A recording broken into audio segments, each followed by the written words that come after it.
Imagine going to your doctor for your yearly checkup and she tells you that your uterus is the size of a 14-week pregnancy and she thinks you have a tumor in it. That's exactly what happened to me.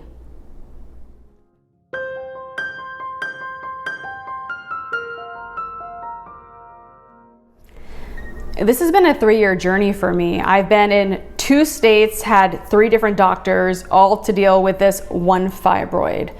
I first discovered I had a fibroid when I lived in Raleigh, North Carolina. I went for my yearly doctor's appointment and I was slightly anemic, and she did my exam and, as I mentioned, said my uterus was the size of a 14-week pregnancy. I didn't know what to think about that. I wasn't pregnant. So she told me she wanted to send me for an ultrasound to see what was going on. After that ultrasound, she called me with the results and she told me I have a fibroid. I had no idea what a fibroid was. So of course, like most people, I grabbed my computer and I Google it, and I learned that a fibroid is a tumor that grows inside of a woman's uterus. Totally freaked me out. So she also told me that they can range in a lot of different sizes, from the size of a tiny seed to the size of a melon. My fibroid was 7 centimeters, which is pretty big. It is the size of this Mac compact. So I have something this size growing inside of my uterus right now. I didn't really know what to think, so I asked her what this all meant. What were my options? Do I have to get it removed? Does it go away? I had no idea. She said there is the surgery option, but since I wasn't actively trying to get pregnant, or I haven't tried to get pregnant and had difficulties, she said to just monitor it for now. And they would check me again in a year when I get my next appointment. A year goes by before I know it. I get another ultrasound and she tells me my fibroid is still 7 centimeters, which is good news. It has not grown. It's still 7 centimeters. But then she really started asking me if I did want to have children, because again, I'm in my mid-30s. I need to start thinking about that. I was about to move out of state for a new job. So at that time, I wasn't thinking about children. I was getting ready for a move. So I kind of just pushed this to the side. You know, life gets in the way, work gets in the way, so many things happen and just get in the way. And a lot of us just push our health to the back burner, which I was doing. So I moved to Houston and I didn't want to start a new job and be like, hey, it's my first day, I might need surgery and need to take 6 weeks off work, because that's how much time they told me, my doctor in Raleigh told me the recovery would be if I did in fact have to get surgery for this. So I blink and another year goes by. It's time to get my yearly doctor appointment. Schedule my appointment with my new doctor here, and I told her going into it, I did have a fibroid, I knew about it, and could she just check it and see if it grew, see what my options were now at this point. It's been a few years. I got an ultrasound here and she told me my fibroid is still 7 centimeters, but if I do want to have children, I really need to start thinking about getting it removed.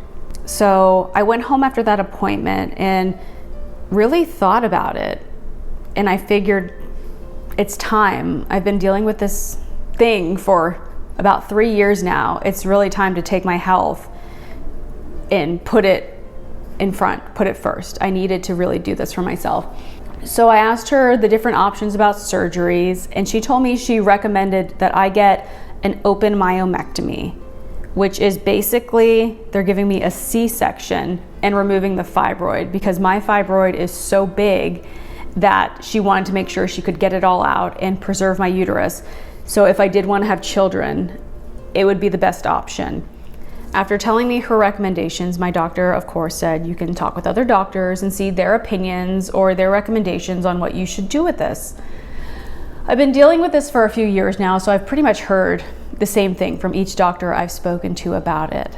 So I finally decided to put my health first and get it done. I'm going to get this fibroid removed. I'm going to be getting the open myomectomy in just a few days. It's my first surgery. I've never had any major health problems, never been in the hospital. So I'm, kind of nervous. I have a lot of feelings about it. And on top of getting this surgery, I'm getting it during the COVID-19 pandemic. So that has a lot of other challenges on top of it. I have to, take extra precautions. The hospitals are taking extra precautions. So it's going to be an experience.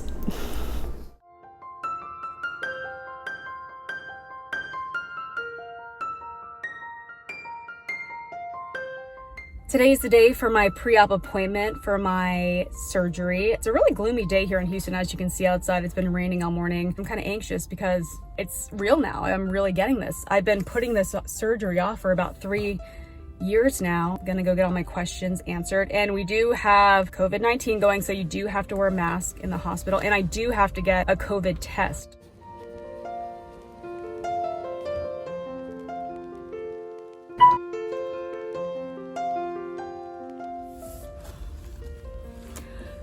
So I just finished my pre-surgery appointment, and it was kind of what I expected. I first met with my doctor and she went over what the procedure she's going to be doing. Then I had to go across the street to do the real pre-surgery screening. So they had to take blood for blood work.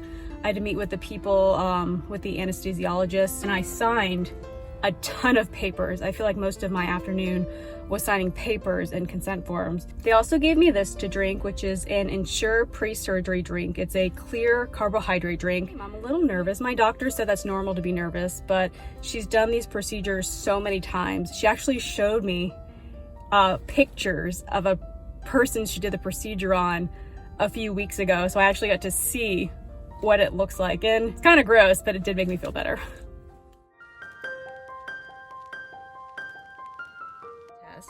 It's been a kind of a eventful few days. The governor here in Texas just announced that they're halting all elective surgeries because of the spike in coronavirus cases in Texas. Those surgeries are halted in 4 counties, including Harris County, which is where Houston is. So, you know, that was kind of concerning, but my doctor said my surgery is still good to go as of right now. At first, I was kind of nervous, you know, about just getting the surgery in general.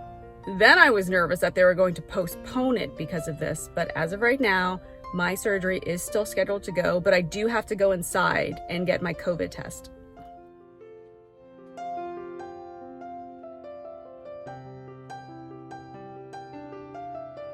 It was pretty much what I expected. I got the nose swab, so you tilt your head back. They stick the Q-tip down there, swab it. They said it would be about 10 seconds. It was. It burned a little bit. The nurse told me it would burn a little bit, but then right when they pulled it out, my eyes were watering, my nose was running. So that is all done now. I just have to wait for that. I had to sign a paper saying that I would pretty much isolate for 3 days until my surgery after this test. And one thing that was different when I went in today, they give you masks. You cannot wear outside homemade masks in the hospital anymore. So that's a new safety precaution they're taking now that I guess the COVID cases are spiking here in Houston.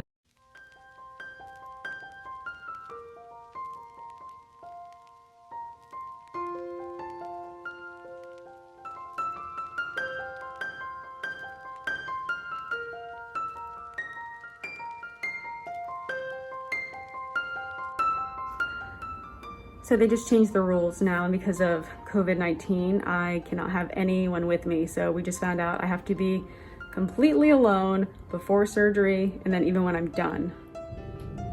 It's about 3 hours now after my surgery. I, got here about 5:30 in the morning, signed some papers, got my little fancy wristbands, and then I came up to wait in the, pre-surgery room.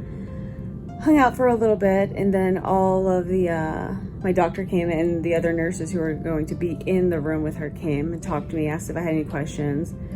Got my anesthesia. It knocked me right out. I was getting kind of nervous leading up to it, and then they gave me something in my IV that chilled me out, and all I remember is going to the operating room, getting on the table, and then I was out.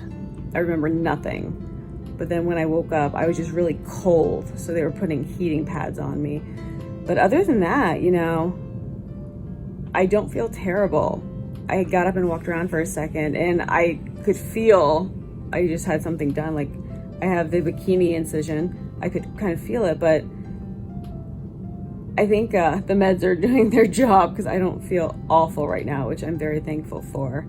And my doctor said I could have some solid food because I didn't really eat anything yesterday because I was supposed to be on a liquid diet. So I just ordered a peanut butter and jelly sandwich. See how that goes. But yeah, it's out. And it's bigger than she thought. The ultrasound showed it at 7 centimeters, and it's actually 8 centimeters. So just seeing it, she gave me pictures. just seeing it, it's kind of crazy thinking that was inside of me for so long. Also, for anyone thinking about having this procedure done, just do it. I put it off for 3 years and I'm so glad I just finally did it. We'll see in a few days how I'm feeling once I'm back home and, you know, the heavy pain meds wear off. But again, just do it. You have to put your health first.